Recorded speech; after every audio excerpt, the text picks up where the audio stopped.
Well, we're officially in off-season mode now. The Milwaukee Brewers were swept out of the NLCS by the Los Angeles Dodgers in very, very convincing fashion. So now their season is over. Pat Murphy and Matt Arnold just held their season-ending press conference on Thursday afternoon, which makes for perfect timing. It's almost like they were uh, acquiescing to the Brewer Fanatic podcast, because we're going to start breaking down what lies ahead here for the Brewers this winter on this week's show. But before we do that, we'll take our first question. HC Purdy asked us on Twitter, how are you both doing? You guys did a great job this year. Well, I try to do the best I can. I'm kind of carrying some dead weight with me in the form of my co-host, but we appreciate the compliment nonetheless. I'm doing pretty well. I'm glad that I could kind of take a step back here at the end of the year and breathe a little bit before we dive into off-season stuff. But yeah, I'm doing okay. How about you, Spencer? I was doing okay until about 10 seconds ago. That really hurt my feelings, but no, I'm doing all right. Like I said last week, to some degree, a sweep was going to be a lot easier to get over if it happened. And it absolutely ended up being that way for me. Like, it would have hurt a lot more if they ended up making it back to Milwaukee and then losing that series. So, to that, in that way, like, I'm not over it. I'll never be over Brewers seasons until the next one starts. But it definitely doesn't sting like it did the year before, or a lot of them over the years. It was a little bit easier to watch them go out that way, and just in terms of kind of accepting fate earlier and being able to go through all the stages earlier on. So I'm doing okay. I went to the Bucks opening night last night and saw them get a win and saw Chris Middleton return. And I know Jack doesn't care at all about any of that, but it was very cool for me. Big Chris Middleton fan, always have been. And I'm going to put it out there that, we'll see him back in Milwaukee at some point. I think it's going to happen. But yeah, everything else has been great. I'm still going to be in baseball mode. We've got some coaching stuff coming up here this weekend, and then always got the AFL. I got a sandbox today, Jack, so we'll get some minor league talk about the AFL. There is a sandbox, yes. Yep. So there's still going to be baseball talk all off season, and we'll be here for that, of course. But yeah, overall doing better than most years the week after the Brewers bow out of the playoffs. I don't know if this necessarily helped for some people. I don't know if it helped for you, but the Brewers got eliminated from the playoffs on the receiving end of probably the best performance in a baseball game of all time. Shohei Ohtani had a 10 strikeout game on the mound and then a 3-homer game at the plate. And at least one of those homers for sure was hit on a pitch that was not a bad, it was not in the intended location, but it was not a pitch that you would expect a guy to be able to pull his hands in on and completely launch over the pavilion the way that he did. But yeah, quite possibly the best. I'm not even going to say quite possibly. It was the best baseball game by an individual in the history of the sport at the professional level. At least it kind of looked like watching like a little league game, and you're watching the kid who like maybe barely hit the birthday cutoff or something, or for whatever reason he's way bigger and stronger and more talented than everybody else at that point. That's kind of like what it was watching in that last game. So maybe still demoralizing for fans, but I know for me, I just, it was so impressive that I don't think that regardless of which side you're on, that you can help but just kind of watch that and appreciate it.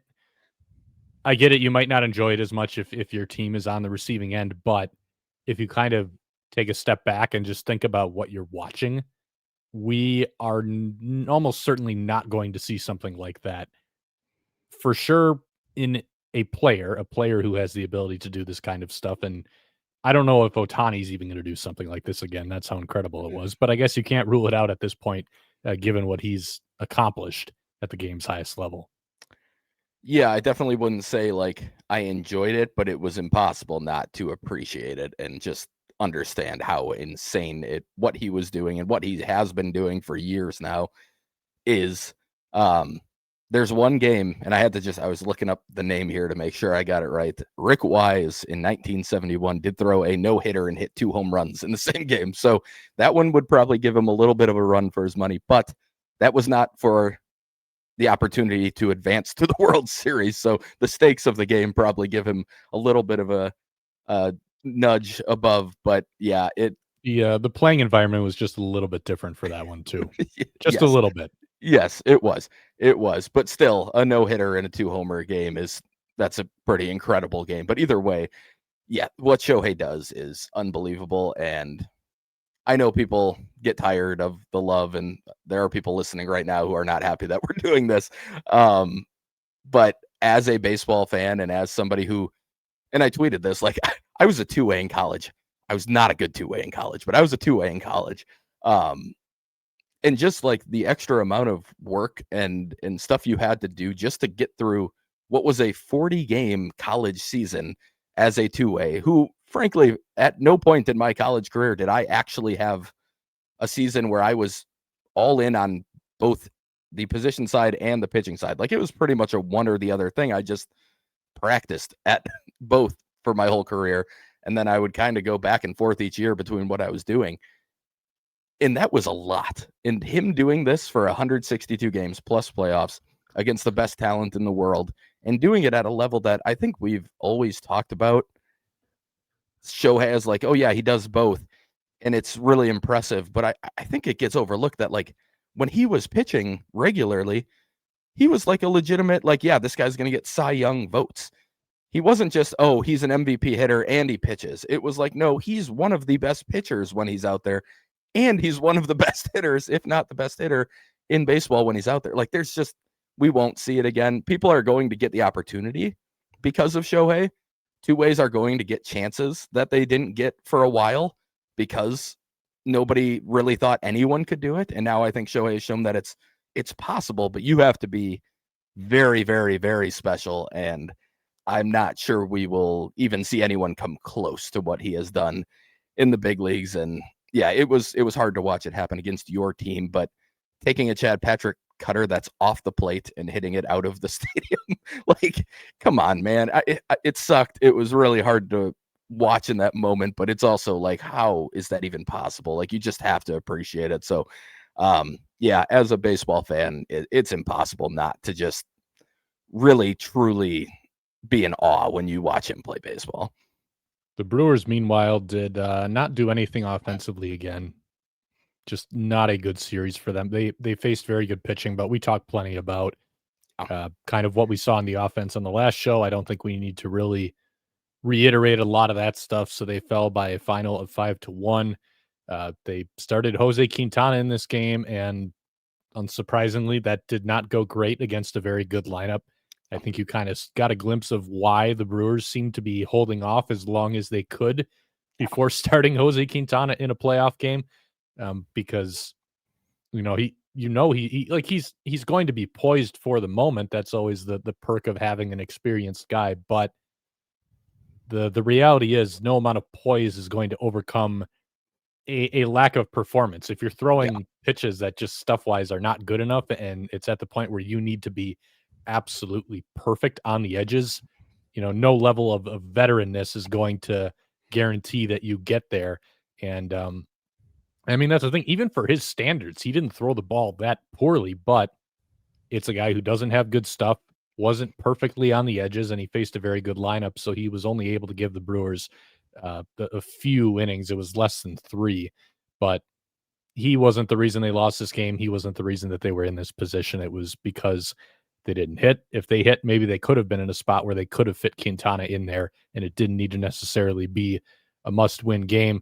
But just the one thing that we didn't quite cover yet from this series that I don't think we talked about a lot last week, and that I ended up asking Pat Murphy about in the Brewers season-ending press conference on Thursday was it just seemed like, so we talked about the approaches, we talked about, kind of the lack of performance, but a lot of it seemed to also be that physically it looked like these guys were just at the end of their line, kind of running out of gas. And, Murphy had hinted at it in the NLDS when before game 5, he said that guys were drained. which again is not a great spot to be in when you now have to go in and play a 7-game series right after that. And, we did have the big long conversation last week about the workload for relief pitchers throughout the year, particularly Abner Uribe. I don't know if we talked as much about the workload for position players, though, because it did look like in some of these at bats, and this isn't a full blown excuse for the quality of play. I think that even if you're tired, you still got to find a way to do better than that. And, I think they could have done some things differently. But I asked Murphy, just given the state that a lot of your guys were in at the end of the year with, you said that they were tired. There were a lot of guys who lost bat speed in the last couple months of the year, just different things like that. Is there anything that you look back on and think, okay, maybe we need to do something different, whether it's workload management, whether it's how we mentally prepare guys for these kind of situations?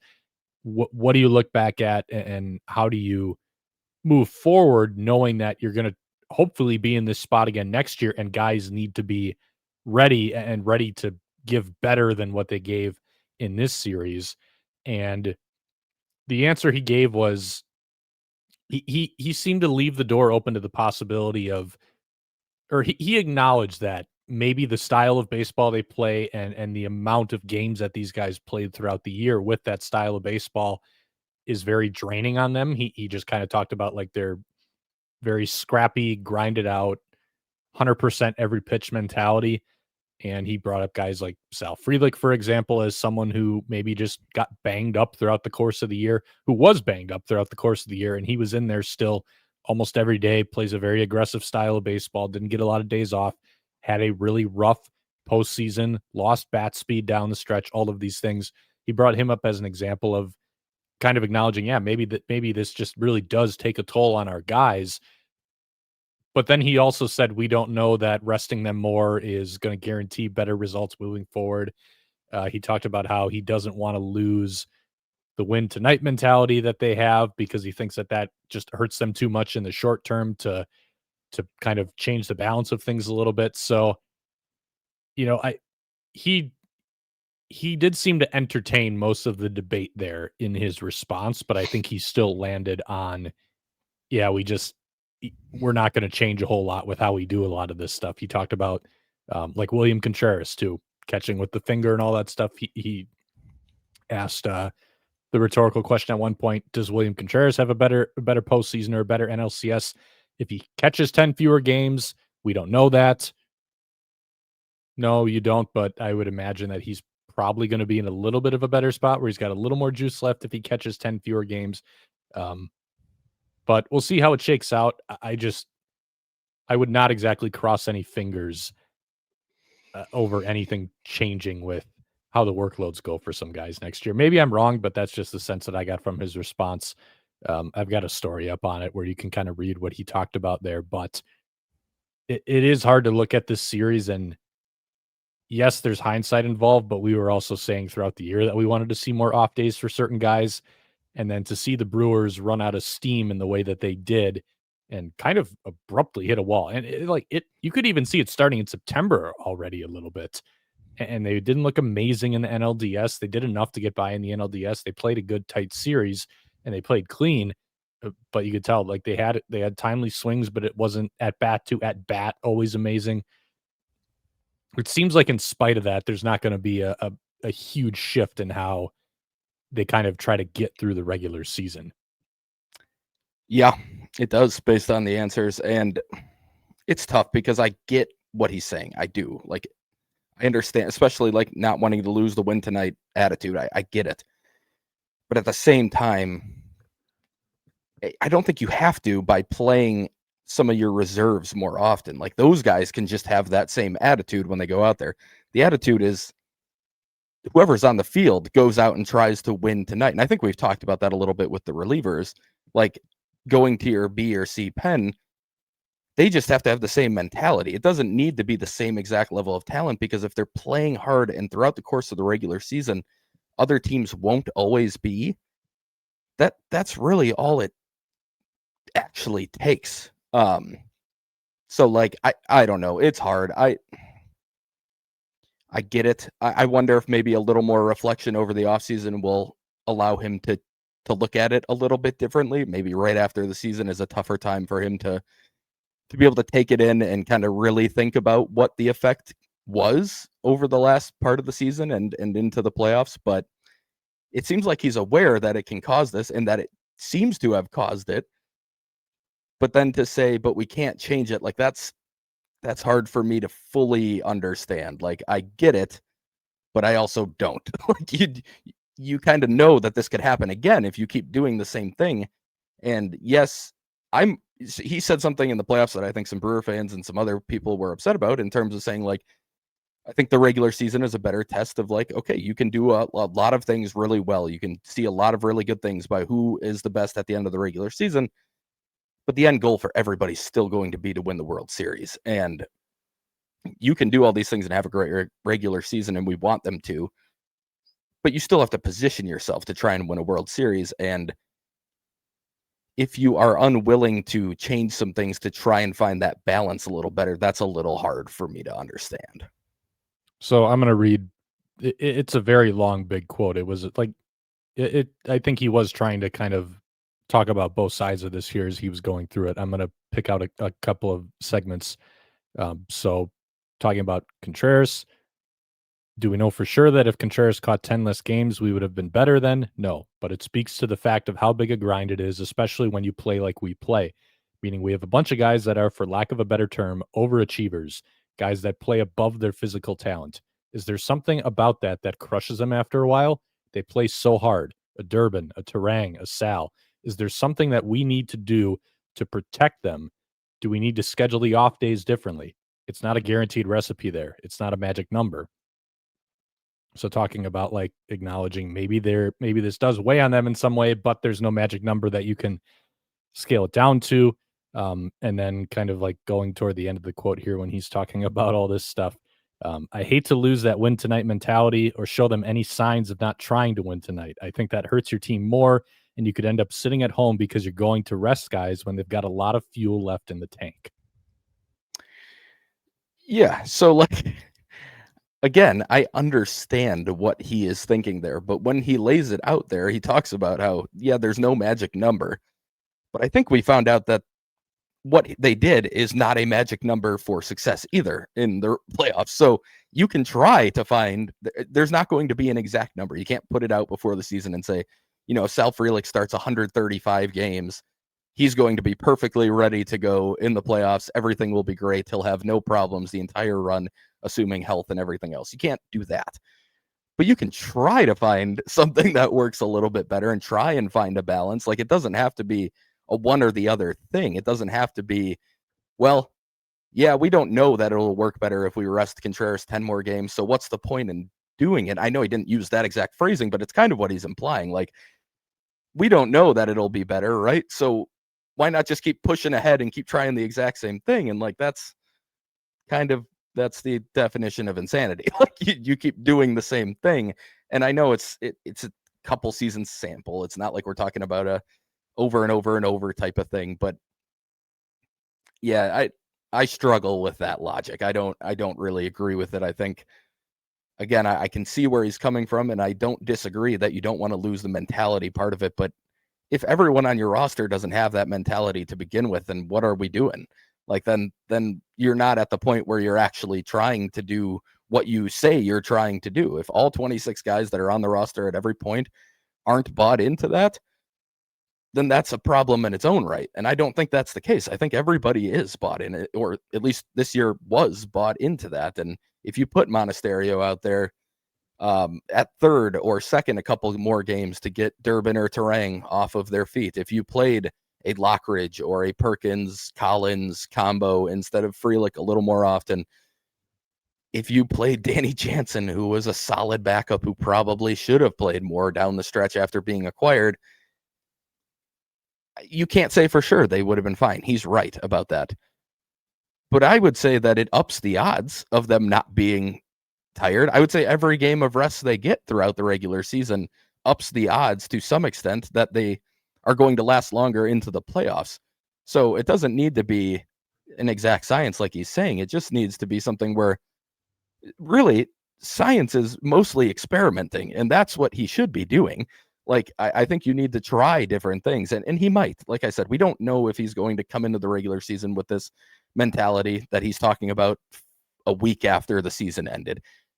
Do I think he probably will? Yes, I do. I don't really expect it to change, but I can't say for certain that it won't. And I can't say for certain that, people in the front office or other people might not step in and say, hey, we understand what you're saying, but we do need to try to, maneuver around this a little bit differently and see if we can find a better balance. And there are a lot more people involved than just Murph in this type of thing. But yeah, I get it again, but it's just the overall logic is something that I don't agree with. And I frankly find it a little surprising that he's so unwilling to even say, I guess he kind of acknowledged it, but really to acknowledge that, like, yeah, but it might be better if we did give them a little more rest, so it might be worth a shot. Just even saying that would make me feel so much better than just going like, we don't know if that would work, so win today.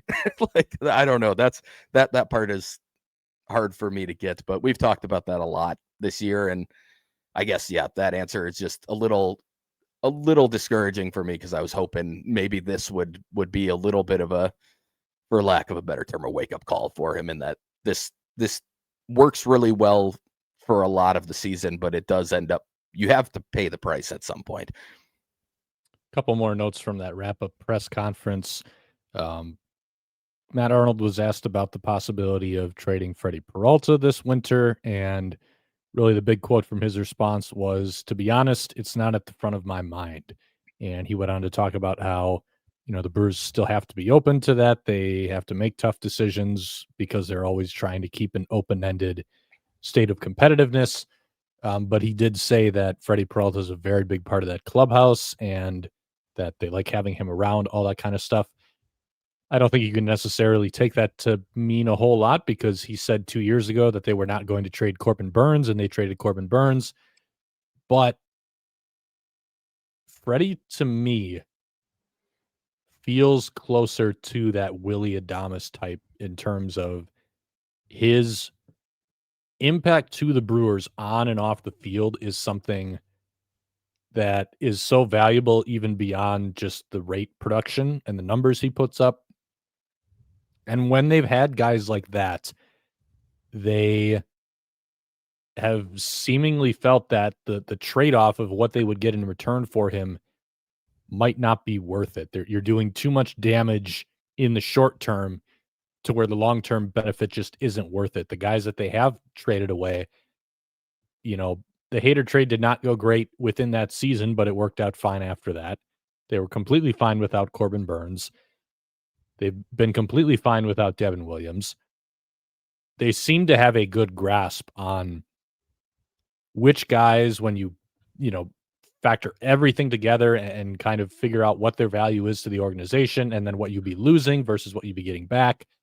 They seem to have done a pretty good job of striking this balance, and Freddie's contributions to this team strike me as a lot closer to that Adames type, where they lean toward keeping him. Now, I'm not saying they're guaranteed to keep him. I'm honestly on the fence right now, but if you had asked me which way I'm tipping, I'm kind of tipping toward he stays. Yeah, and that's the way I've been leaning all season. We've had it asked to us a couple times, kind of like what we thought the likelihood was. And I just, for the reason you laid out with the clubhouse, it always felt more Willy Adames-like to me than the other three names that everyone thinks of. And that's not to say any of them were awful clubhouse guys, but they were never talked about in the same way that Willy and Freddie have been and are right now. And even after Willy was gone, that never changed. Like, the way they talk about Willy is about as glowing as you'll hear about anyone who's not playing for your team.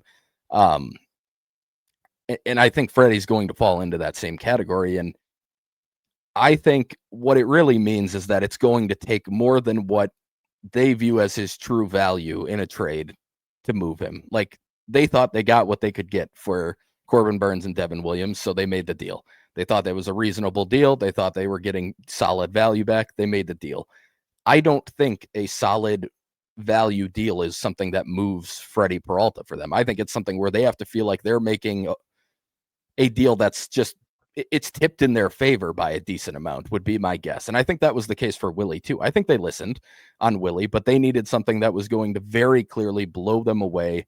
And it was something that, it's not, we're not talking like an insane deal that, we need a Mike Trout level guy. And like, that's not what I'm saying, but it's not going to be a Caleb Durbin, Nestor Cortez type of return. It's not,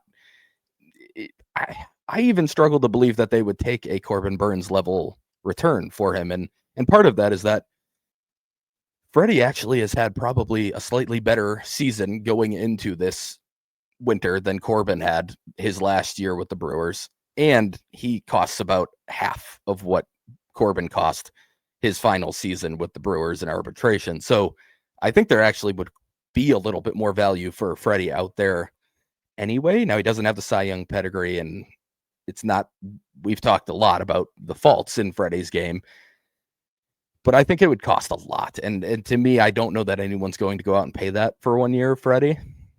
He might be more likely to extend with a new team than Corbin was ever going to be. Corbin was hitting free agency. There was no doubt about it. So that might make a team more likely to go get him. But I won't say that they won't trade him, but I'm further along than you when thinking that I think it's much more likely he is a Brewer than not next year. Older Potato did ask us this week on Twitter, what would be your asking price for Freddie and what would count as a overpay by another team? Spencer, do you have any thoughts on what you'd be looking for? Because you did just kind of touch on it. It's got to be more than that Corbin Burns package, which was two guys who were in the top 100 at one point, but not at the upper tier of a very, very good farm system. Yeah. And a draft pick. So I would just say it would probably need to be a higher level major league ready prospect than either Ortiz or Hall were, which I don't think a team's giving up for him. I think you'd probably try to get a pick or something similar in terms of like a pretty high level prospect. And yeah, I think it's similar to that package, but maybe a higher level than either Hall or Ortiz were. And that's just unlikely to get offered to the Brewers, in my opinion. It just seems very unlikely to me. And to me, I guess that would be an overpay from the other side. So I guess that I think it takes an overpay. So I think what I'd be hoping for and what the Brewers would be hoping for is an overpay. A couple more notes then from the season-ending presser. Matt Arnold did kind of talk a little bit about potential roles for some pitchers, and unsurprisingly, very non-committal on what the future holds for Chad Patrick, DL Hall, Aaron Ashby. Seems that the door is open for all three of those guys to keep starting. I guess that's not super notable with Patrick, but with Ashby in particular, not ruling anything out. Same for Hall. More than anything, though, unsurprisingly, they said it's going to come down to just what does their staff look like? What do they need at that given moment? Matt Arnold said the reality is we need to get through 1,500 innings through the course of the season. Somebody's got to soak that up. So if they're in a spot where they need more innings, wouldn't be a shock to see those guys get starts. If they're in a spot where they don't need that, and maybe you can bump some of these guys to the bullpen, they'll do that. But they're going to have some options next year. We'll talk more about the rotation mix as we get into the offseason because the Brewers are going to have a lot of pieces in that mix and a lot of guys who are kind of in similar boats of you can see a way that it works, but there's also just not a lot of great recent track record to go off of. So it's going to be very interesting to see the way that comes together. Some other notes, Pat Murphy did technically leave the door open for Christian Yelich playing more in the field next year. I would be surprised if that happens, though, because of the outfield options that they do have. But something that was talked about nonetheless.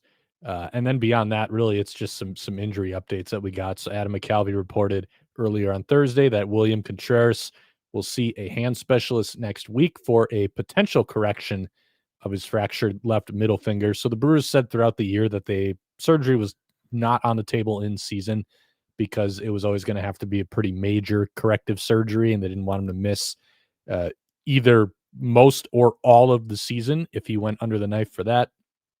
But it sounds like it's at least in consideration now. And again, Matt Arnold and Pat Murphy very non-committal on whether or not he's actually going to have that surgery, but they did defend having him play through that during the year because number one, they felt that it wasn't worth it to wipe out his whole season like that.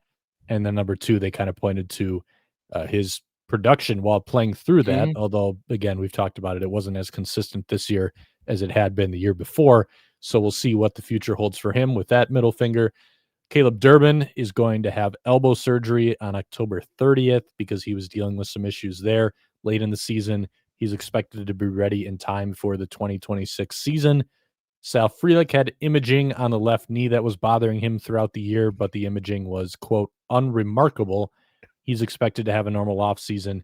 And then some better news, Trevor McGill, D.L. Hall, and Logan Henderson, those pitchers were all deemed fully recovered by the end of the season, so no carryover from the injuries that they suffered late in the year. And then Quinn Priester as well battled some wrist soreness toward the end of the season, and he's expected to be fine in 2026. They're just going to have a little bit of treatment and rehab going on with that. But really, Contreras is the one to highlight here, depending on what ends up happening with that finger and whether he just opts to keep it the way it is and keep playing through that, or if they think that there's a more realistic procedure that he can have that's going to fix that for him long term without having some more immediate roadblocks in his ability to play.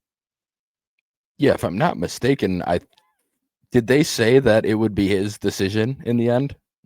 To have it or not? They basically Arnold said that we're you can't force a player to do anything. Right. So, he's going in and he's getting all the options. But yeah, it does sound like it's going to be more so his decision based on the opinions that he gets from some of these specialists. Yeah. I mean, if the surgery is not going to cause him to miss part of or a good chunk of the season, I personally would feel more comfortable with him just not having that lingering next season. But in the end, that is his call. And if he thinks he can continue to play through it and he thinks it's fine to do so, I mean, yeah, good for him. We talked a lot about it.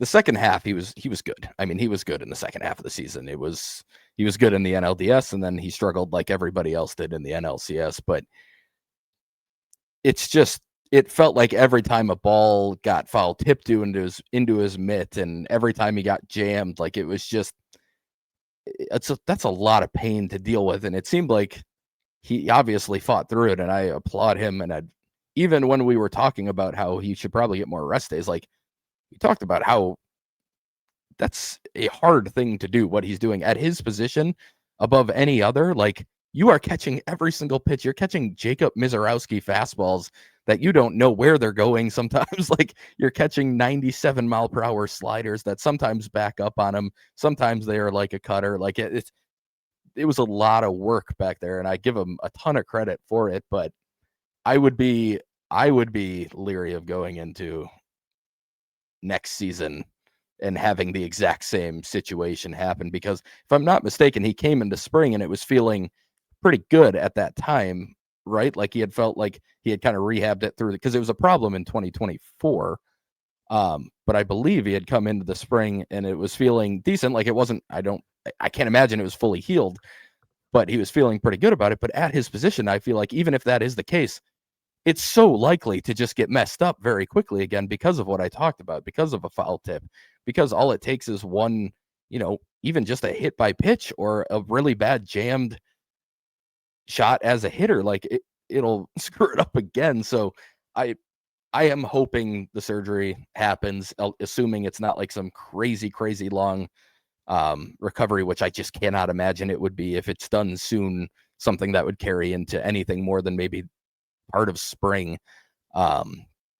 So I'm hoping he goes that way, but in the end, it's his call. And we did at least see, especially in the second half, that he's very capable of playing through it and playing around the pain. And maybe he just had to learn how to do it partially in the first half of the season, and now he feels like it's something he could do because he knows how he needed to adjust his body and how he needed to adjust his swing to make it work. Like, I'm sure that was part of it. But yeah, if it were my choice and the timeline's reasonable, I'm very much hoping he gets the surgery. One more note then from this press conference on the catching front. Matt Arnold didn't say as much, but unsurprisingly, it does sound like Jefferson Cairo is going to be the backup next year. He spoke very highly of both kind of what they saw in the way that he handled being on the taxi squad late in the year. He said that they had him looped in all the meetings, and he was a really good participant in the pitcher and catcher meetings. And he felt that that was just a very good experience for him to kind of get that under his belt. And now he can carry that forward into whenever he makes his MLB debut. But I would imagine we're going to see him taking over as the backup for Contreras, which in a perfect world would hopefully make it a little bit easier to ease his workload if you have a guy who has a reputation as generally a good defender, a very good game caller. Um, the shoulder still isn't back to what it used to be, so it's not a plus throwing arm anymore behind the plate. But there's a lot of other things that he still does well enough to, at the very least, be a more than serviceable backup catcher. And I don't know if I said this publicly. I talked to you about this when I was at their scrimmage. They did some scrimmage games that were open to the media as part of their workout days going into the NLDS when they had that bye, and Jefferson Cairo was doing all the catching. I was very, very impressed with the sequences he was calling. He had pretty much an entire inning, and I think it was like a 20 pitch inning or something, 15, 20 pitches. And out of those 15 or 20 pitches, I think there were only at most 2 pitches that he called that were different than kind of the direction I wanted the sequence to take. So he did a really good job just in that sample of you can see how he's good at kind of he establishes things and he reads swings, puts a good sequence together off of that. So I do think he's someone who, even if he doesn't quite profile as the player that he used to be before that shoulder injury, he's still going to do a very nice job, I think, in what probably should be an expanded backup type role. Yeah, I actually just realized because I was like, we got a question about this, and I totally forgot to put it on the rundown. So Kevin asked us, how is the Contreras Cairo catching room going to work next season with how driven William is to play every game, like you talked about? I I would go along with what you said there. I think Cairo is maybe going to be somebody that first of all, Murph talked about as highly in spring about Cairo as any young player I've heard him talk about. Like, clearly he made a quick impression on Murph in spring. Clearly he made a good impression when he came up at the end of the season and on the taxi squad. And even just listening to an interview or two that Rick Sweet did down in AAA, because remember, he played one game for Nashville, got hurt, and then he came back about mid-season this year. And it was like a week into him being in AAA, and Rick Sweet talked about how, like, Cairo's out there when they have mound visits, and he's talking about like what he wants to do for the next 2 hitters and how he thinks they should go after him. And he's like, I don't even know how he knows what pitches this guy throws. He just got here. These are guys that are coming up and down from AA and the big leagues. And he's like locked in on relievers we're bringing in and telling him like, I want you to do this and this, like, just again, an immediate impression on the AAA manager as well. And those are the types of guys that coaches trust.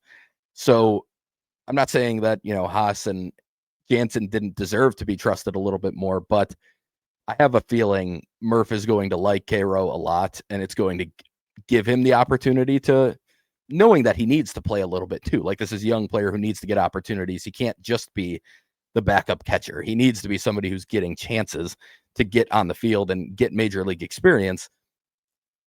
I do think they're going to make it work a little bit better, and it might be in the form of, that might be part of the reason they open the door to a Yelich playing left field a little bit more, because now you can have Contreras DH a little bit more often if you do that.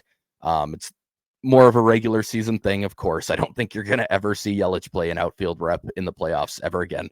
But over the course of a regular season, if that's a way to get him on the field and put Churio in center or whatever, I think they'd probably be willing to do that. And I think that's how you make it work. Now, I'm still not 100% confident that is what they will do, but I think that's the way it can work and should work.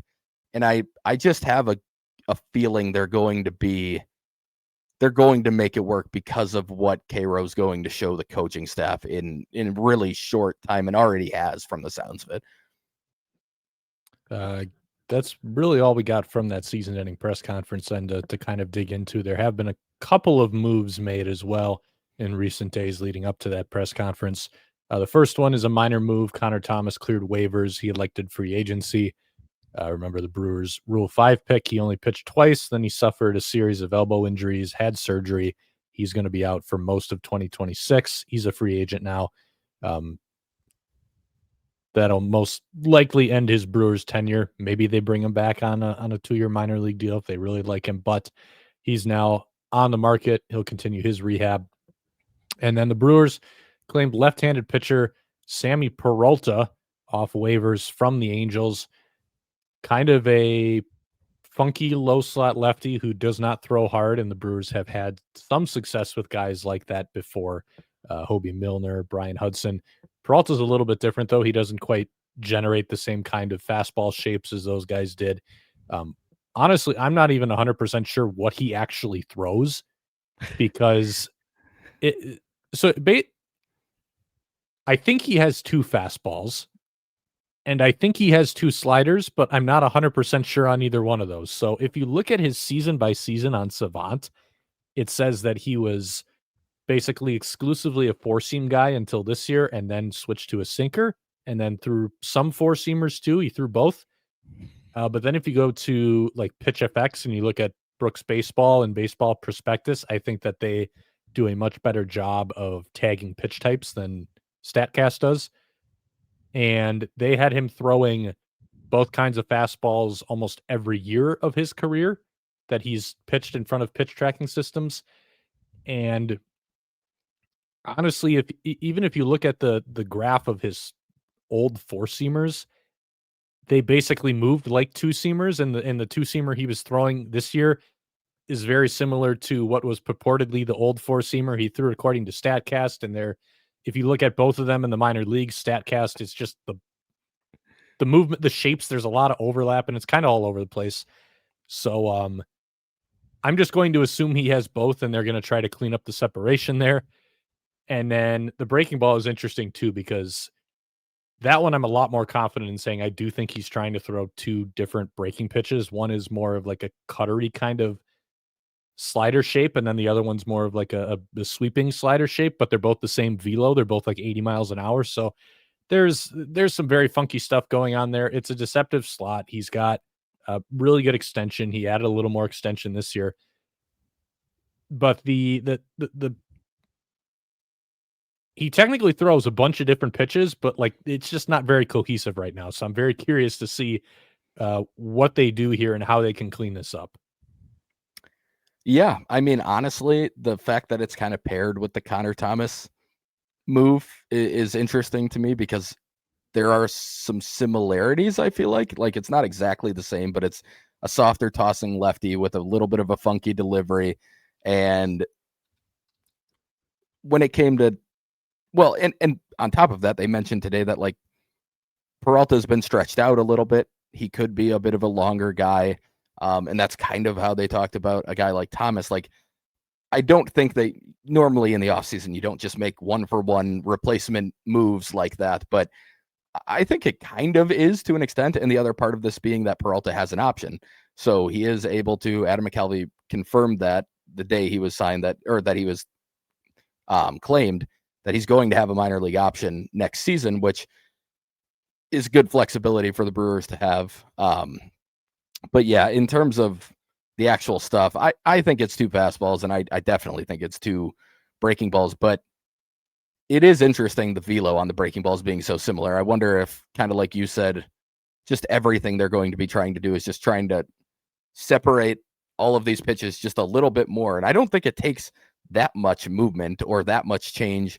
Probably a little more consistency is more what would actually cause this more than anything else in terms of the movement of the shapes.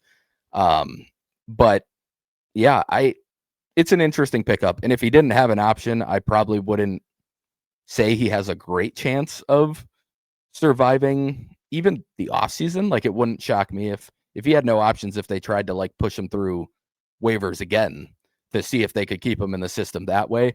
But with an option and with what is again going to be an interesting situation in the bullpen next year in terms of optionable players, I think he's pretty likely to stick around and be somebody that, if they can clean up some of this stuff, which the Brewers have shown they can do with other pitchers in the past, he's somebody who could help. There's interesting stuff here, and it's a funky delivery that they've been good with. Like you said, you've got some of the Hobie, more Hobie velocity than even like, well, Grant Anderson's not lefty, but he's got more velo, but it was a funky delivery, and we talked about him when they made the trade. But yeah, it's an interesting pickup. It's a Brewers-y pickup. It makes a lot of sense. It's something that it's not surprising at all that they would have some level of interest in a guy like Sammy Peralta to put out there. I did see some funny jokes from people who, especially assuming, which we talked about already, but if you think Freddie Peralta is going to get traded,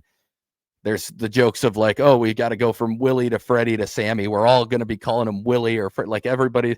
It's just, it's funny how often people slip up and say Willie Peralta when talking about Freddie. It happens all the time. I hear it all the time. People just can't get it out of their head. So I'm sure there's going to be some people who call him Freddie, call Sammy Freddie throughout the season, especially if he's in the big leagues. But yeah, I think you covered most of the pitch stuff. I think it's something that it's just going to be trying to get a little more consistent, I mean, they might tinker with the shapes themselves too. They might try and, either speed up the slider a little bit, the actual truer cutter type slider, or even just make the sweeper a little bit bigger, because I do remember a couple years ago, I wasn't looking a couple years ago. I was looking at his numbers a couple years ago, and it looked like the sweeper was more in like the 76, 77, and then at times the slider was more in like the 83. So I wonder if they think they could just separate them already by doing some of that. And I also wonder if some of the pitch tagging might just be lumping them together in a way that ends up with the velo being closer to each other than it actually is. Like if they actually separated them correctly, if maybe we saw a bit of a difference in the velocity.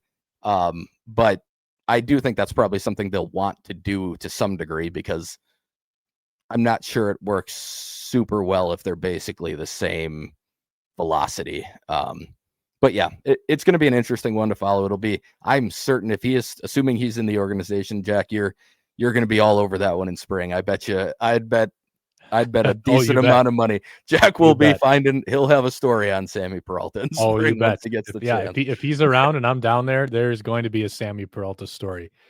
Just kind of looking at this though, and kind of like you can go back to the Milner blueprint, the Anderson blueprint, a lot of these guys who have the lower slots, even whether it's out of the bullpen or as a starter, kind of what they do here is they clean up the east-west movement as best they can, and then they make sure that you have a good enough four-seamer that you can go up and change the eye levels if you need to. So I'm guessing that's what they're going to go for here. I would imagine like sinker and sweeper is probably where they think he's going to make a lot of his money, and he's got a pretty good changeup too from that slot. It's pretty depthy. So my guess is they're going to go with that. Maybe they kind of go more, try to turn that short slider into more of a cutter. It's like a bridge pitch. A lot of that might come down to if they think he can start. I think then they're really going to go for that. If it's more strictly bullpen, they might just scrap that. But my guess is they're going to go pretty like, let's maximize the east-west movement and then maybe clean up that four-seamer a little more, see if they can get him to backspin it a little more or orient the seams a little bit differently where it's some more consistent verti kind of shape. But that's kind of been the blueprint that they've taken with a lot of these guys. So I would imagine it would be pretty similar for him. But like you teased, if he's around in spring training and I am there and he's still in camp, there will be some follow-ups on what Sammy Peralta and the Brewers are cooking up. So that's our first off-season acquisition, though, and you can expect that we're going to spend a ton of time on almost every single one of them, like we did just now. But we should probably move into one final piece of news here. We'll cover this one really quick. The Brewers promoted Matt Arnold on Thursday to President of Baseball Operations and GM. He was formerly Senior Vice President and General Manager. He's been the head of baseball operations since David Stearns left, but this is basically a title promotion. His day-to-day job is not going to change a whole lot. A lot of times the function of these kinds of promotions is it makes it a little bit harder for other teams to interview and poach a guy from his current position. I would imagine that's some of what's going on here. Sometimes there can be contractual stuff that changes with these title changes. Arnold wouldn't comment on any of that stuff, but really all you need to know is nothing is changing in terms of what his job is, but he has taken on a higher title than he's had to this point.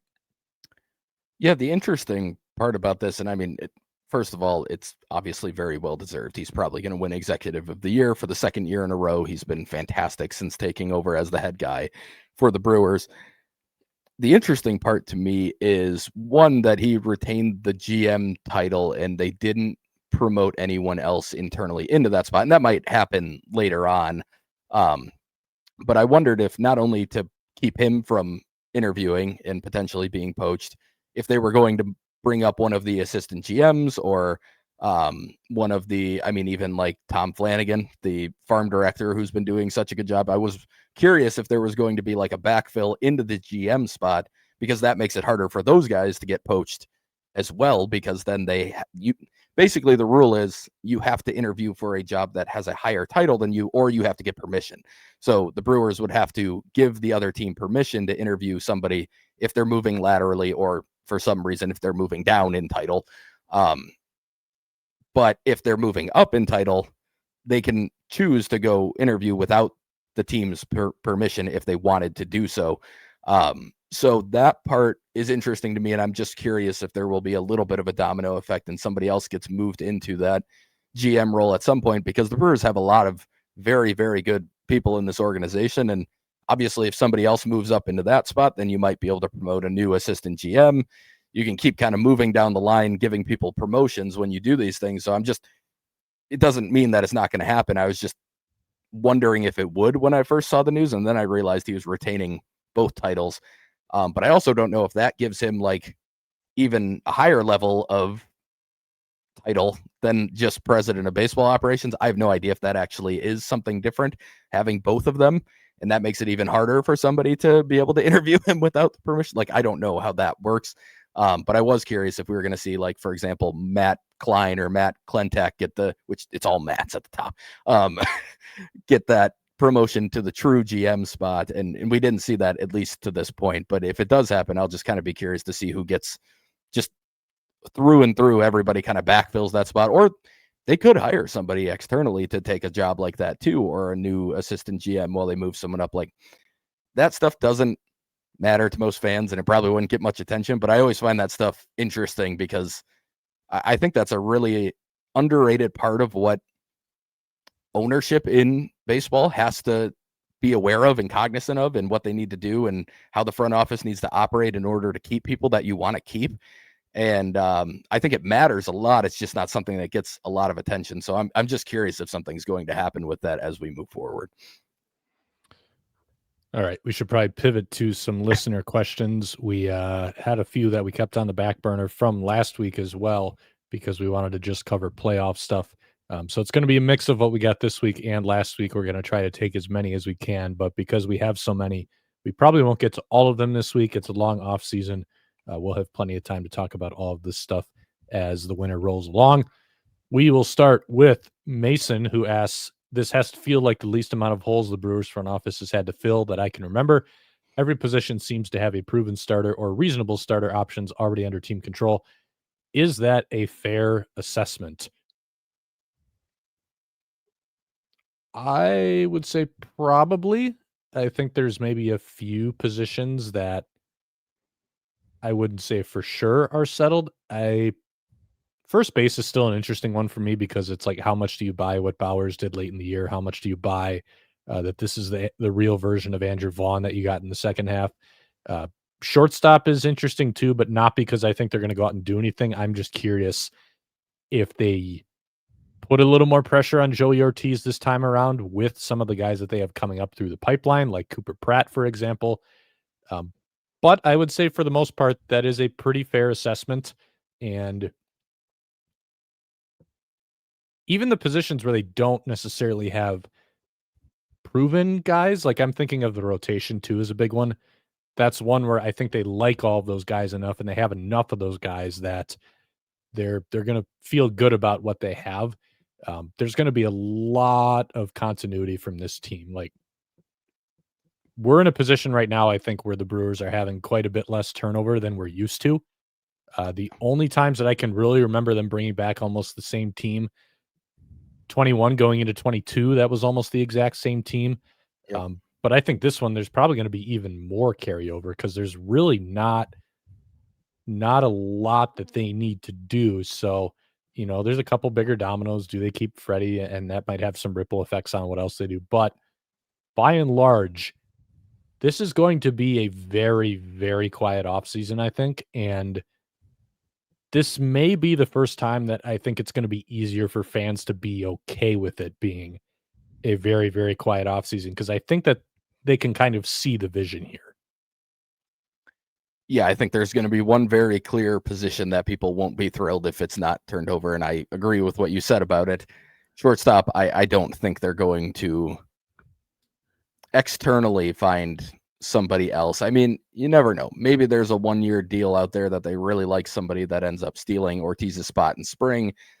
Maybe there's a win-win trade out there for somebody that has a year or two left of control. But I really don't think, and you don't normally operate like this, but I don't think the Brewers will want to bring somebody in that could potentially like keep Pratt or Mate from the big leagues if and when they're ready. And if that person is going to be anyone, I think they want it to be Ortiz. And the Brewers still like Ortiz. And I don't think that's going to change. We saw good glimpses of the bat from Ortiz his rookie season. Frankly, we saw like a good 2, maybe almost 3-month stretch of offense where not good, I shouldn't say, but it was fine. He was basically a league average hitter from like the end of May to the middle of August, which is almost a 3-month stretch. Like we saw another good stretch, but it was so bad outside of it. And even July wasn't very good. But overall in that time, he was pretty solid. It was like a 100-ish WRC plus that I don't think they're going to give up on the bat. And I get it. The defense got really, like it really improved as the season went along. And I really did feel very good about him defensively by the end of the year. And I think they do especially feel good about him moving forward. So yeah, in terms of that's like the one spot. I think the other question is, not really holes. It's more about like, okay, who ends up winning the center field spot versus left field, who wins like positional battles, maybe a little bit more. Is Blake Perkins or Garrett Mitchell or any of those guys? Like, are they starters? Is Collins a starter for the most part? Again, like those types of things will be the questions, but I'm with you. I don't expect much to happen this offseason. And like you said, I think there's one thing that could maybe cause a domino effect. And I really don't think it would. And that's the potential Freddie trade. I think that would be its own thing. And they would get somebody that they like and would probably help this team pretty quickly. That's usually how they operate in those types of trades. And that would be one of the few additions. Like bullpen, there's probably going to be a couple guys they cycle through. They almost always are going to add an interesting arm they like in the bullpen. They're probably going to try and do it with somebody who has options. Maybe the person they like is Sammy Peralta. That ends up being their guy. Like there's just not going to be a ton of movement. And yeah, I think it's a fair assessment. I think, like you said, 21 to 22 is probably the only year it felt even remotely similar to what it kind of feels like this offseason in terms of just this is pretty much the team, and it's going to be more internal progression. And what do we get from them improving and getting older and getting stronger and getting better? And that's mostly what they're going to be looking at as improvement for next year's team. We did get a lot of questions on that shortstop position, so we kind of just knocked out a couple of them. Will asked about, do you just stick with Ortiz and wait for the prospects to come up? Kevin asked something similar. What's the plan for shortstop next season with Pratt? The possibility. He asked, would it be a stretch for him to win that job with relatively similar defense and being 6 years younger? I would be surprised if he wins that job out of spring training. I think it's more likely that if he does take over, he comes up mid-season and kind of grabs that job from Ortiz. But I wouldn't be shocked if they do kind of use his presence to apply a little bit of pressure there to him and kind of say, hey, you need to show us something here in the next few months. But there is still a pretty significant faction of the Brewers front office that really believes in Joey Ortiz. They think very, very highly of his physical skill set. And I know you might watch a lot of his at-bats and not, you kind of wonder how that's possible. But internally, they have guys who think that he's got a very unique combination of skills that they think if it all clicks, it's going to be something really, really special. Now, if it's just not working, I do think you have to move on from it. But I don't think that they're really all that close to the end. The organization as a whole, at least, is all that close to the end of their leash with Joey Ortiz. But I do think it helps that you have some guys now who can kind of apply a little pressure to him in that way. The other question we got about shortstop came from Mitchell, who said, I think the biggest factor in the Brewers offseason moves is whether they think Bryce Terang can be an everyday shortstop next year. Potential free agents and trade candidates at second and third are much more abundant. Do you think Terang can get over his shoulder soreness with an offseason of training? I I don't know. I think this was the year for Bryce Terang to play shortstop, and it didn't happen. So at this point, I'm not really quite sure what the point of putting him over there is. I mean, I'm sure he's going to keep getting work over there on the side. He was working out at shortstop down the stretch almost every day, just to have that versatility available to you. But if Ortiz isn't going anywhere, at least not right now, you have multiple shortstop prospects in the pipeline. What exactly is the advantage to moving Bryce Terang to shortstop? The only one that I could see last year was he would play shortstop so that Joey Ortiz could play third and Caleb Durbin could play second base, where he's always been a much better defender. But then Durbin turned into a respectable third baseman outside of the arm to the point where, well, do you really reshuffle all of those guys around, especially after Ortiz got very comfortable at short and the defense got better there and all this kind of stuff? I just don't know if it matters a whole lot because, again, I think they're going to feel very, very good about their internal infield options. So I don't think it really matters. Yeah, I mean, it is interesting. It's something that, maybe there's, and I haven't looked at the free agents list or anything, anybody who's expected to be out there for this offseason yet. Just that hasn't really been part of my plans yet. But I think of like the Grandal signing, like, is there a second or a third base version of that out there where they find a guy on a 1-year deal who they think like really upgrades the team at a reasonable price, and they say, okay, if it's a third baseman and Terang can play short, we move Durbin to second, and that's our best infield. Or if it's a second baseman, we put Terang at short, Ortiz is your utility guy, and that makes us a better team. Like, I'm sure they want to have the option, kind of like Jack said, for him to continue working there. But I just feel like the odds of them finding a deal for a short-term deal that they really like, that they feel is a legitimate, clear-cut upgrade over what they believe Joey Ortiz can be, it feels really low to me. But I think the fact that it's at least a possibility, or at least something that they can keep on the table, I think that would be ideal, because you never know. You just want to have as much flexibility. Like we said, we don't expect this to be an active offseason, but you want to have the flexibility to be able to be active if things line up for you in a way that would, in a reasonable way, make your team better. Like, they're going to want to make their team better if they can. There's just a lot of ways that you could risk making the team worse by going out and adding and subtracting and doing all these things. So there's risk both ways. But it at least gives them, like I said, if he can handle it, and I think he can. I don't know that he'll be a great defensive shortstop, but I think he'd be pretty good over there. Then it at least gives them the idea or the ability to maybe flip their plans mid off season if they see something lining up in a way that they think would be good for the team and good for the 2026 season. But just, to me, and again, not having looked at the list of expected free agents, that feels pretty unlikely for all of that to line up in a way that's the most beneficial way for them to move forward. I just think that would be probably pretty unlikely to happen. So we just spent a lot of time on the infield. Let's slide to the outfield. Jay asked, do the Brewers have more question marks in the outfield than answers? What is Collins? What do you think Mitchell can do? What do you do with him and Perkins? Is Yelich done playing the outfield? Seems like they have more fourth or fifth guys than anything besides Churio and Frelick.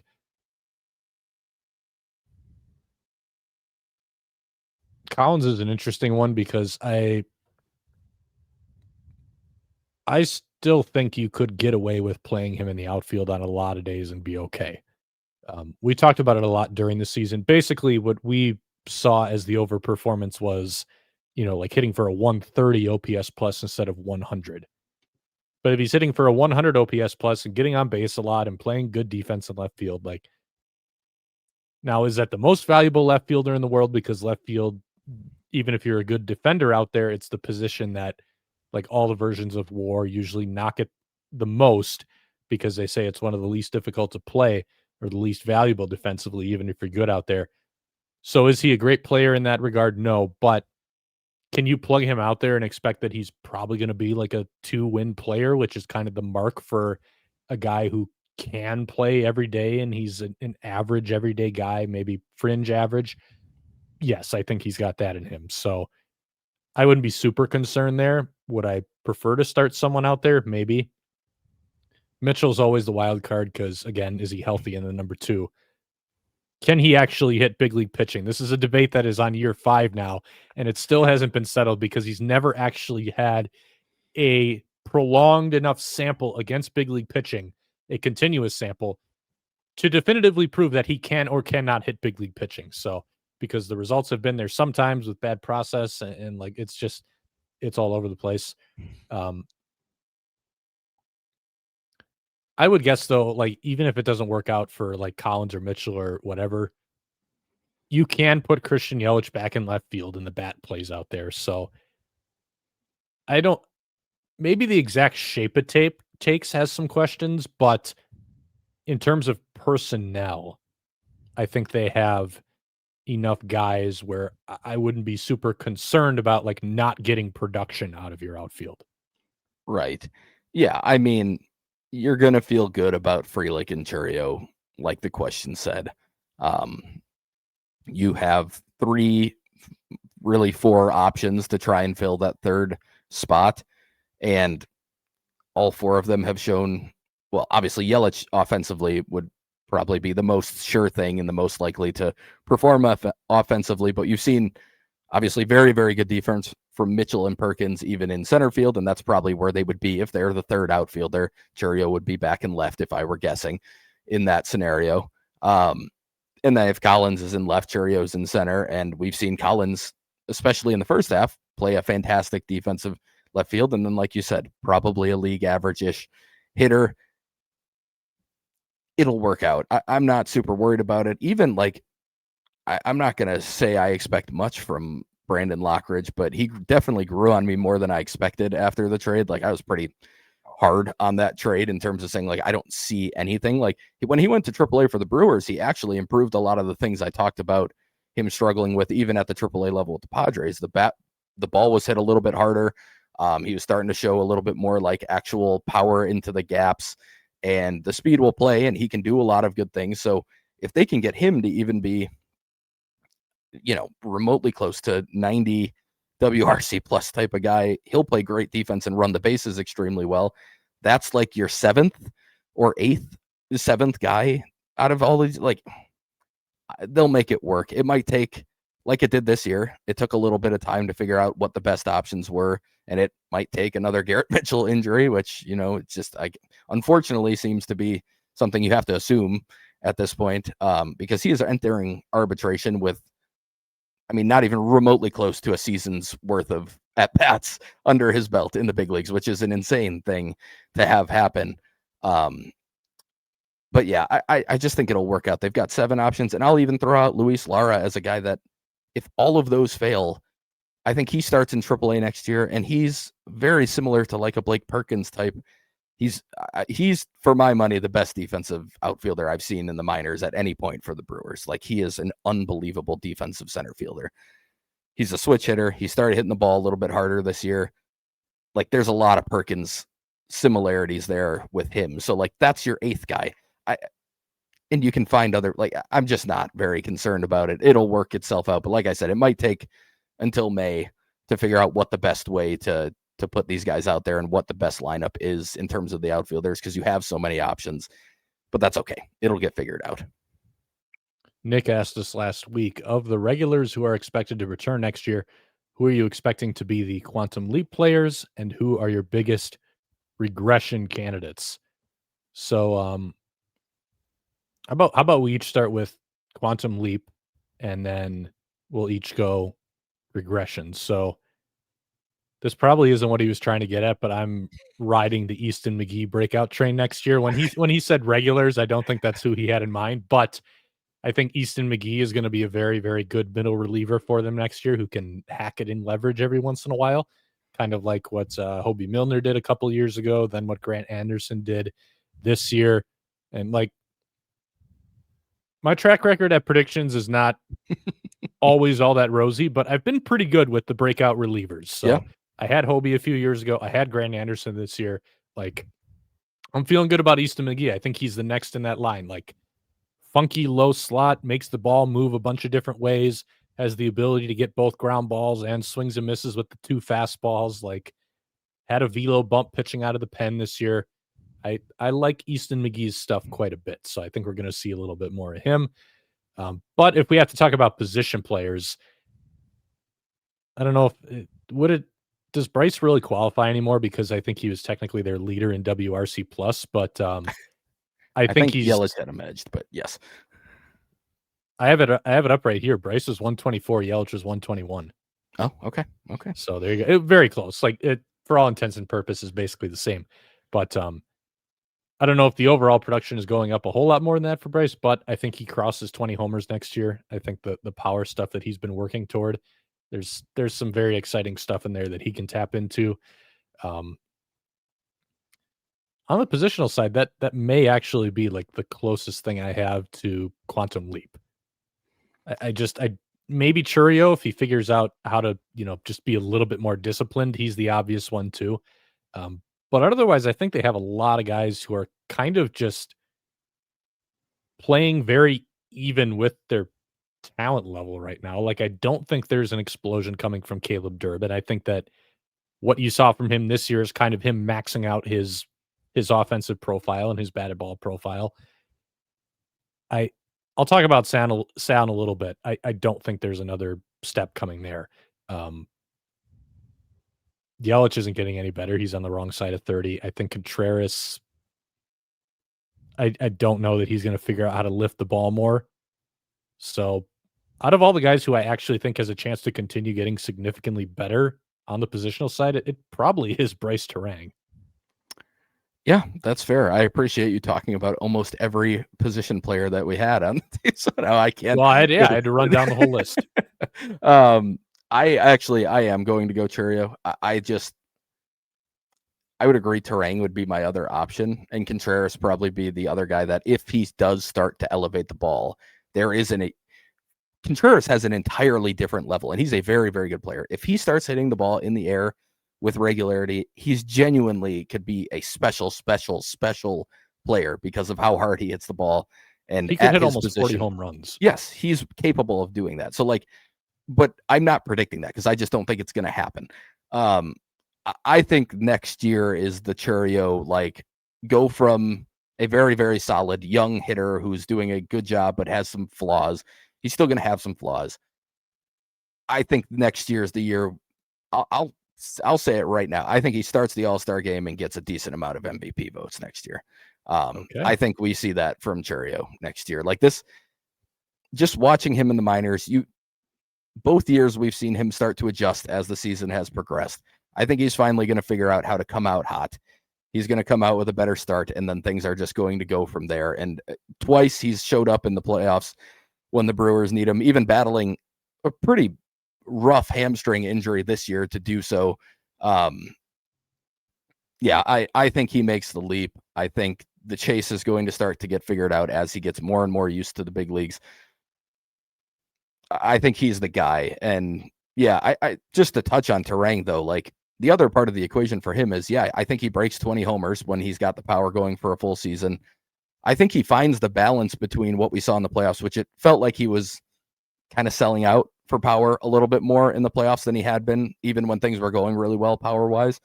Yeah, I think he finds the balance of okay, now I can do what I've always been good at, which is, pepper the ball the other way on pitches that I should do that with, and also just driving mistakes. We saw it in August, but I think he starts to do that more consistently, not necessarily with 12 homers every month, but with the power mixed in with everything else he does. And then there's still another, we've seen the stolen bases at a completely different level, and we've seen the defense at a completely different level than that they were this year. I think he's capable of putting all three of those things together at once, and that's when you get like a crazy good season out of Bryce Terang. And I think he's capable of doing that. The defense getting closer to what it was in 24. If you took the offensive season he had this year and put it with the defense and the stolen bases that he had in 2024, and I know you can't do that, but like if you could really combine all the good things he did over the course of those 2 years, he wouldn't have been an MVP candidate because of all the great but he would have been an MVP vote getter this year for sure. Like a borderline around an 800 OPS, a 124 WRC plus, the best defensive infielder in baseball, like he was 2 seasons ago now, and stealing 50 plus bases. Like that is a very, very good player. And like you said, I think the overall homer numbers will be higher next year. So to me, it's Chourio and Terang. I think just based on what we've seen from them already and what we know, what I know from watching Chourio, that he just continues to get better every year. I don't doubt that he's going to continue to do that. And then from Terang, like just the highs we've seen in every facet of the game, if he can get close to those across the board in one season, that's another guy who's, there's some decent second basemen in the NL, like Ketel Marte, who might make it difficult, but he's another guy who, like, I could easily see him starting an all-star game and getting MVP votes next year if he does put all those things together. Like, he's capable of that. Not winning MVP, not even top 5, but MVP votes, which getting MVP votes is a pretty big deal. Kevin Pillar got him once. I'm not saying people are not idiots that vote for him sometimes, but I mean legitimate ones that are probably earned. And I think both of them are capable of doing that. Move on to regression candidates. Since I started with a reliever, I guess I'm going to start with a reliever again. Nick Mears. Yeah. That fastball's not good anymore. Starting to run out of gas in the second half this year. It's just, and the shelf life for relievers is generally short to begin with. There's a lot of red flags here, and I think he's probably going to join that, like Brian Hudson, Elvis Peguero, that kind of camp of guys who it looked really good when it was working, but it's going to be kind of a brief stretch where it does work, and there's too many things trending the wrong direction, and it's just not going to be sustainable, which unfortunate with how much he contributed early in the first half of 25. And then on the offensive end, I'm going to take 2 outfielders, but again, to kind of tie it back to the point I made earlier, I think even if these 2 outfielders regress, they still profile as guys who can start most days, and you're going to be fine. Sal Frelick and Isaac Collins. So Collins being the obvious one for all the reasons that we've talked about before. Sal is interesting to me because whereas I'm like fully bought in on Terang's power surge, I am not really bought in on Sal Frelick's power surge.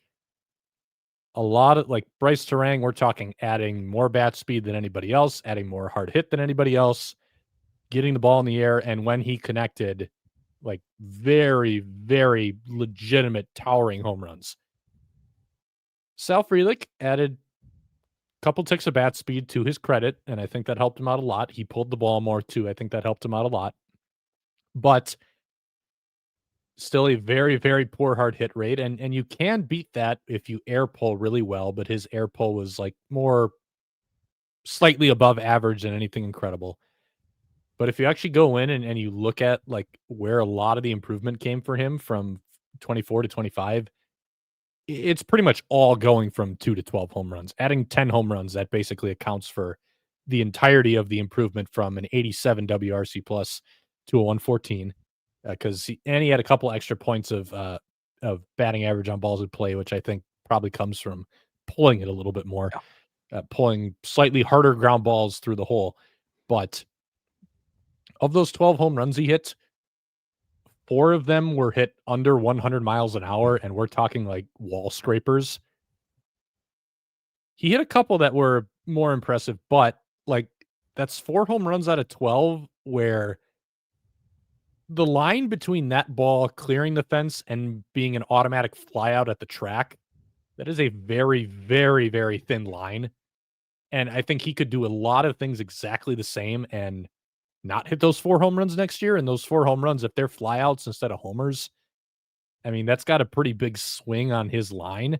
Mhm. So I think to maintain what he did this year, there needs to be even more growth in bat speed, more growth in a hard hit, and maybe he does have that in him. Like he's not a tall guy, but he's I mean, this is a guy who's a former hockey player. He's built a Yeah. little more than you might think on first look, but I just I don't know if I can expect that to happen. So then I think you're kind of left with a guy who is better than he was his first 2 seasons, but probably like Collins, he's actually more like a 100 WRC plus guy with good defense in right field. So again, like you're still talking, you know, probably a pretty good bet to be a 2-win player, but I would not be shocked if next year actually ends up being much more of a middle ground between 24 and 25 Frelick instead of the development continuing. Yeah, I think that's very fair. I mean, even as a guy who has talked before about believing Freely can hit double-digit homers, it's pretty easy to acknowledge that, like, yeah, there were some definite wall scrapers. Anything under 100 miles per hour is always going to be a little. You got to hit it at the exact right angle. You got to put it in the right spot in the park for it to get out. And just doing that continuously and doing that with any consistency is more luck than actual skill. So yeah, I wouldn't put it past them to add some more bat speed and actually make it more believable. But based on what we know of him right now, I think it's very fair to believe that it'll fall somewhere more in like that 100, 105 WRC plus type of range, somewhere in the middle, kind of like you said, um, between the last 2 seasons. My pitching pick, and I knew you were going to take him, was Mears. Like, it's just very obvious that that one. Yeah, you hit on everything. There's not much I will say on him.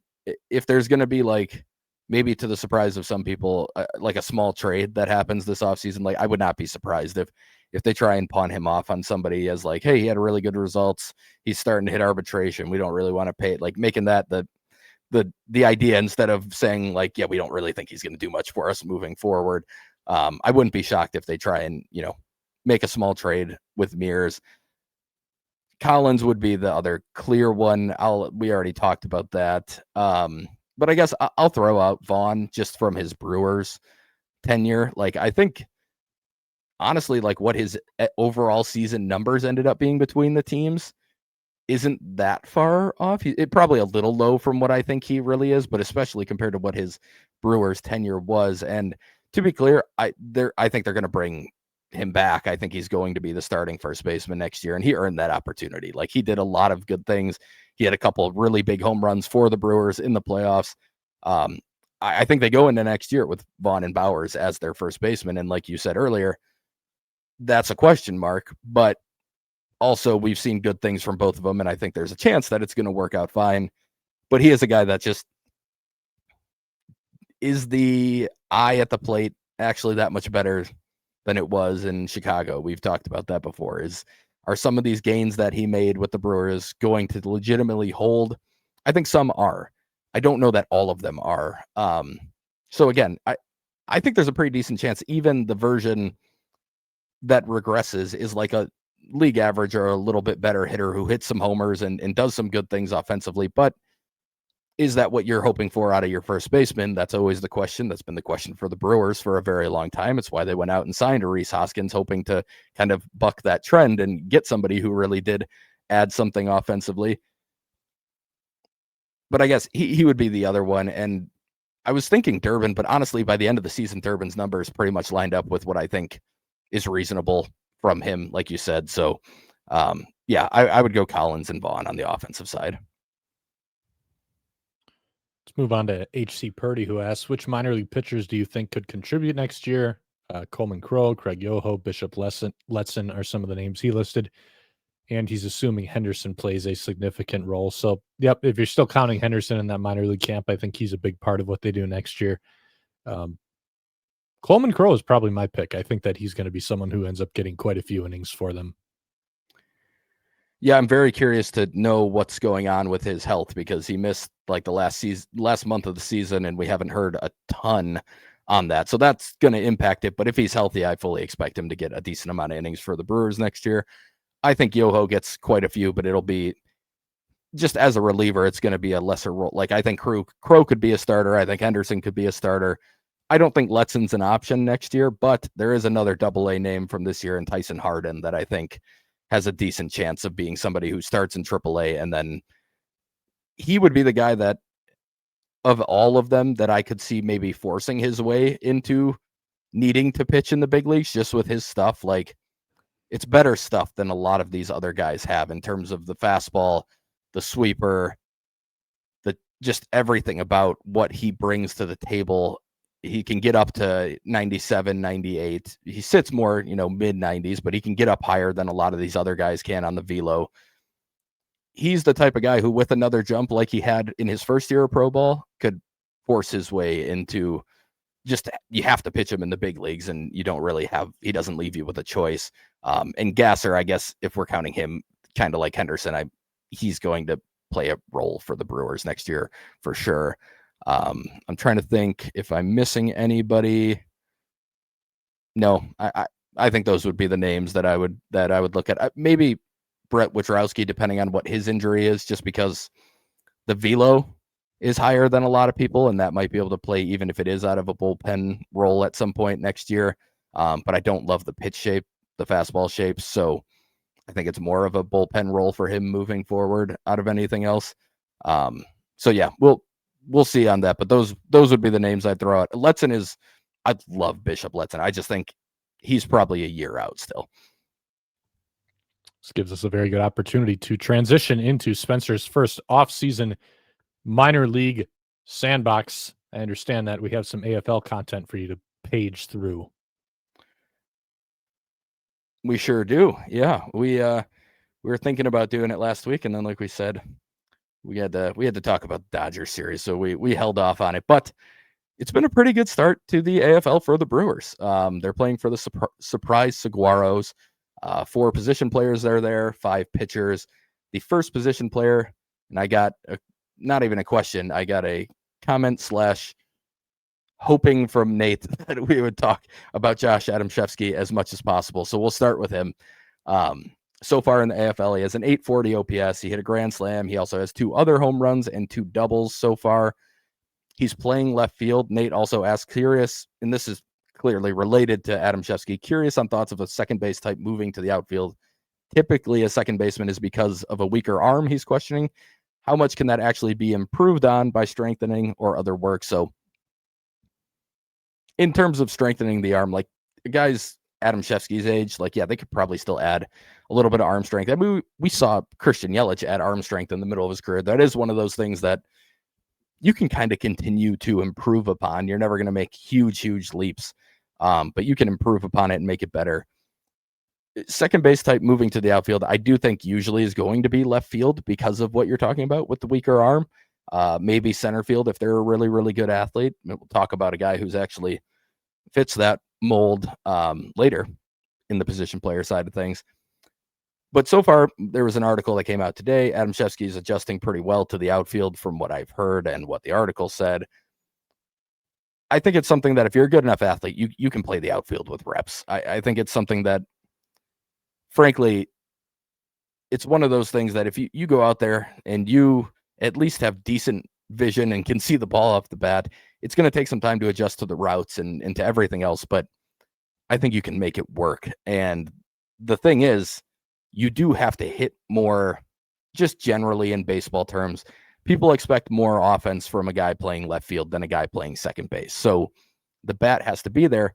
I don't think that's a question with Adamshevsky. I think the bat is absolutely going to be there.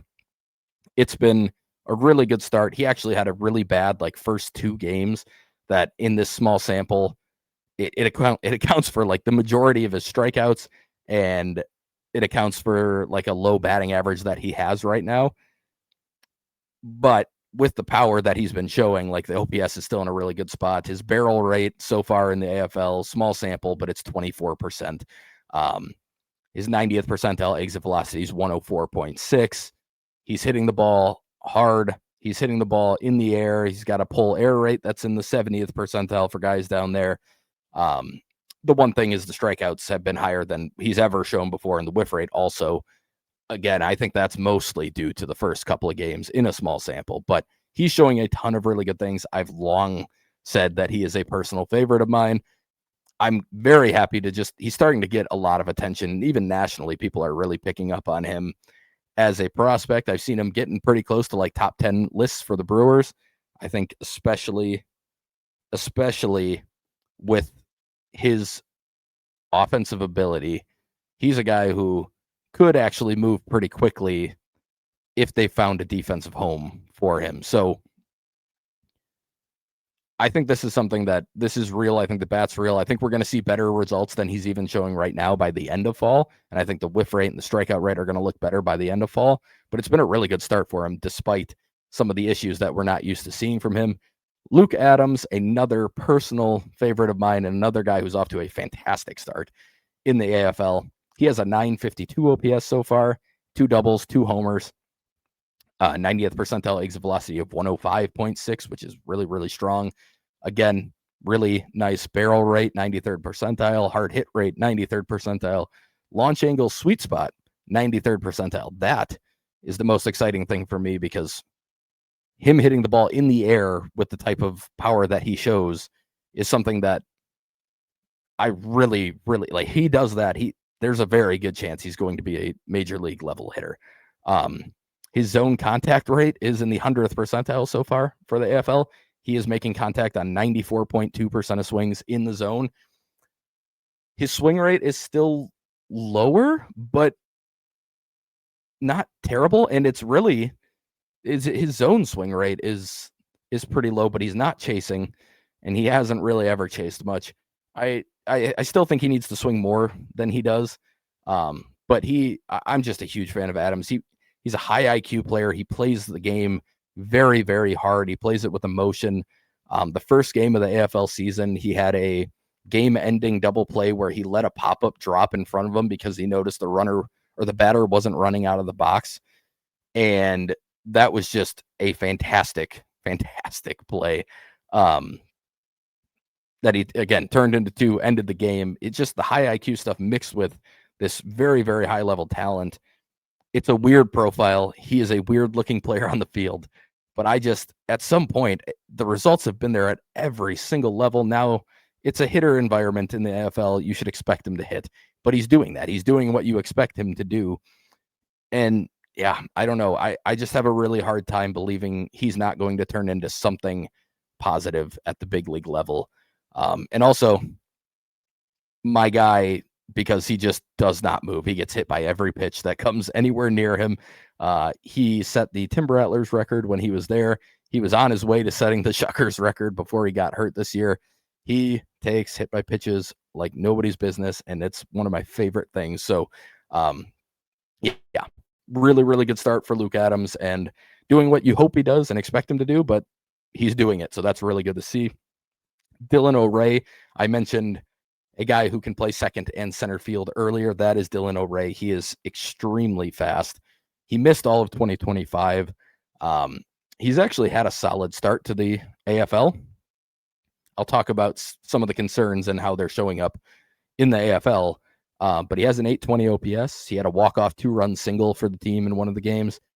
But his top max exit velocity so far is 99.5. And that is something that has long been the case with him. There's just you can have a lack of power, but this is to a level that's just really, really hard to make work. He's, to his credit, hitting a lot of line drives, which helps work around that. When he got to Double-A after having a really strong start at High A, he looked very overmatched in terms of whiff and strikeouts for a guy who is built on clearly like a slap and dash and that type of approach. That's going to be tough. The whiffs are in a fine spot, but he is striking out at a 31% clip so far. Again, very small sample. That 3 games of minimal strikeouts, and that number is going to go down quite a bit. So it's hard to say too much, but more than anything, it's just good to see him out there playing. He missed all of this season, and there's talent here. He's a great athlete. He's a great defender. He looked good in center when he got out there. He looked solid at second when he played there. He fits the Brewers type of mold because he's a short guy who's very quick. He does a lot of the little things right, but there's still a minimum level of ability to drive the ball that you do have to meet. This is well below like what Sal Frelick was doing when he first got to the big leagues, like we just talked about. Like, there's going to need to be more there from him, and he's built pretty well already, so that makes me wonder if it's possible, but he could add some bat speed. He could do some other things. We will see what happens with him, but it's good to see him playing, and it's good to see him doing some of the things that we know he's good at, and making it work, but just also need to see him improve on the things that we're already kind of missing from his game when he was injured previously. The final position player is Marco Dinges. He's only played in 2 games. He did have a double that he hit 104 miles per hour. And then he also had a sac fly, but he seems to be battling some sort of injury. We don't really get many updates from the AFL in terms of injuries. But I believe he left a game after running something out to first. So it all points to an injury. Hopefully a short enough one that we see him again at some point in the AFL. But he was getting some pretty high reviews from people who watched him, and the bat speed was pretty impressive. Like we saw, or we had heard, we saw it on StatCast. He got up to, I believe it was 84 miles per hour on the double, which is about as high as you would have seen from anybody hitting a ball hard for the Brewers this year. So there's quite a bit there. And I think there's even more in the tank. They've talked about him getting up close to 88, 89 miles per hour before. So hopefully he gets back and healthy and can get out there and play a little bit more. But that'll take us to the pitching side of things, starting with an interesting one, Michael Fowler. He is somebody I mentioned when we did kind of the preview of the AFL. He caught my eye in Carolina. He was an indie ball signing, but really an undrafted free agent signing in this past draft, basically. I mean, he went to indie ball for like a couple weeks, dominated there, and the Brewers signed him very quickly. He is off to a very solid start. He's thrown 4 innings out of the bullpen, hasn't allowed a run, striking out 40% of hitters that he's faced, whiff rate of 36% overall between his fastball and his curveball. But there are some walks involved, 20% walk rate. That's really all that he's given up are walks. He's only given up 1 hit in the 4 innings, but he's walked 3. He is, for my money, the most interesting in terms of somebody that we could see move kind of quickly for the Brewers in the AFL. He's been up to 99 in college. I believe he's been up to 98 in pro ball, and he's sitting like 96 in the AFL. It's got kind of a cut carry type of movement on the fastball, and the curveball, it's a lot of movement. I wonder, it's an 80 mile per hour curveball compared to a 96 fastball. My only concern with it is, does it separate too early? Is it too big? And is it something that hitters at the higher levels are going to be able to pick up better than some of the lower level hitters or some of the guys sent to the AFL? He's only thrown in the zone 25% of the time in the fall. That makes it a little more difficult. Like we saw with Trevor McGill this year at times, like you need to be able to land it in the zone, but the pure stuff that he has is absolutely worthwhile, noteworthy, definitely worth keeping an eye on. Michael Fowler moving forward. Anthony Flores has thrown 4 1/3 innings. He does have a 4.15 ERA. He had a little bit of a struggle in one of his outings, but was otherwise pretty solid in the other. He has interesting stuff, and Jack talked about pitch tagging earlier, like that it's been pretty bad for him. But 4-seam, sinker, and they're legitimately 2 different fastballs. Curveball spins up to 3,000, well, over 3,000 RPMs on average. And the slider, high spin as well, 2,800. 2 different shapes, although it's more like kind of what we talked about with Sammy Peralta earlier. It's more like kind of shorter slider and then more sweeper-ish on the curveball, what they're tagging as a curveball. But he's interesting enough in terms of the movement. He even had a sinker down to like 0 induced vertical break. He also had one that was up to 20 inches of horizontal, but it's been inconsistent. All of the shapes on the fastballs especially have been pretty inconsistent. And that's something that you could kind of see watching him in high A this year even. The other part of the equation is that he sits like 88 on his fastball. So it's something where he's a lefty. He can spin the ball extremely well. He does have different pitch shapes.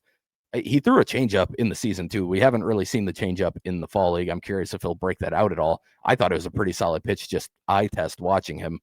But if he does, like, it could be a 5-pitch mix with decent movement, but he just needs a velo jump. Like, there's no way his stuff's not going to play well enough without the velo jump. It's not that weird of a delivery. It's pretty standard. It's not a super high slot. It's not a super low slot. It's just something that, yeah, I think he really needs to find that velo, or it's not really going to work out for him. But he does have plenty of interesting characteristics that if the velo comes along, there could be a really nice quick jump from him in terms of just his level of prospect. Moving to Edwin Jimenez, this is a different type of guy. This is a guy who missed all of this season, kind of like O'Ray did on the offensive side. He was showing some pretty good things prior to having Tommy John surgery. He missed the second half of 2024 and all of 2025. So this is his first time back. I will throw out there that, like, when Coleman Crow came back from Tommy John in the fall league last year, his stuff looked way worse than it looked when he came back in AA and AAA this year. So I don't want to say too much about what he looks like right now.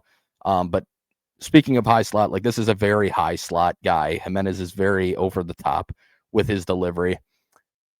At times, his four seam will get pretty good carry on it, over 20 inches of induced vertical break a few times, but from his slot, I'm not saying it's not special, but it's not an outlier. It's not anything crazy when you're coming that far over the top.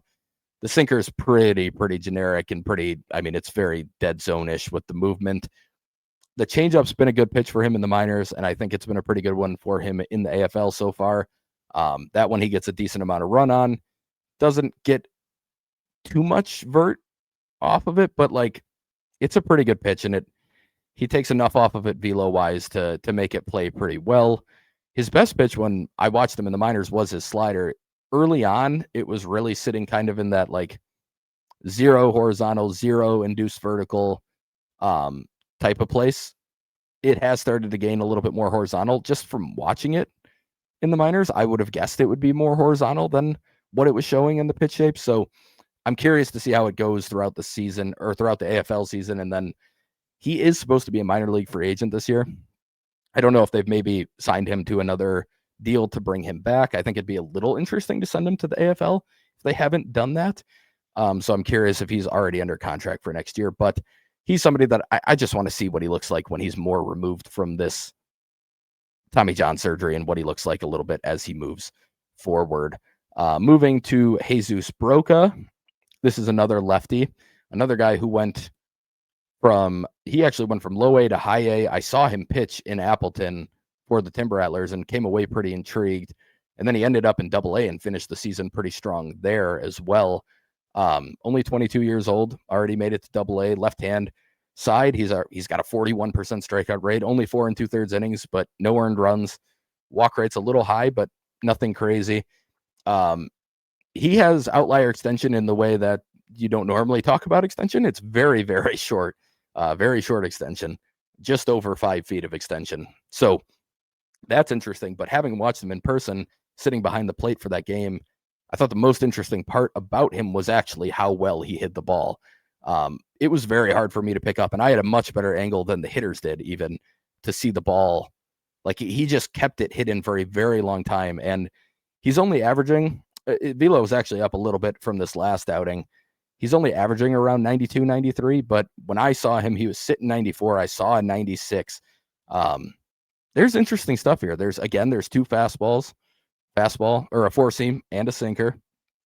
I would say the 4-seam gets some pretty good carry on it, but again, it's a pretty high slot, so it's nothing crazy. But the way he hit it, it really got on guys when he was throwing like 94, 95. And this was against the Dodgers affiliate that had quite a few good hitters in their lineup, and they were struggling with it. You could just see they were not picking it up. He also throws a slider that he used quite a bit in high A and seems to be using it at a pretty high rate in the AFL as well. And he's got a very small sample, 22 pitches total, but it's a 62% whiff rate against it so far. It's a pretty good pitch. It's a very different pitch than everything else. Everything else is arm side. Everything else is kind of moving at a lefty away from a righty, and then this slider, like he liked to backdoor it.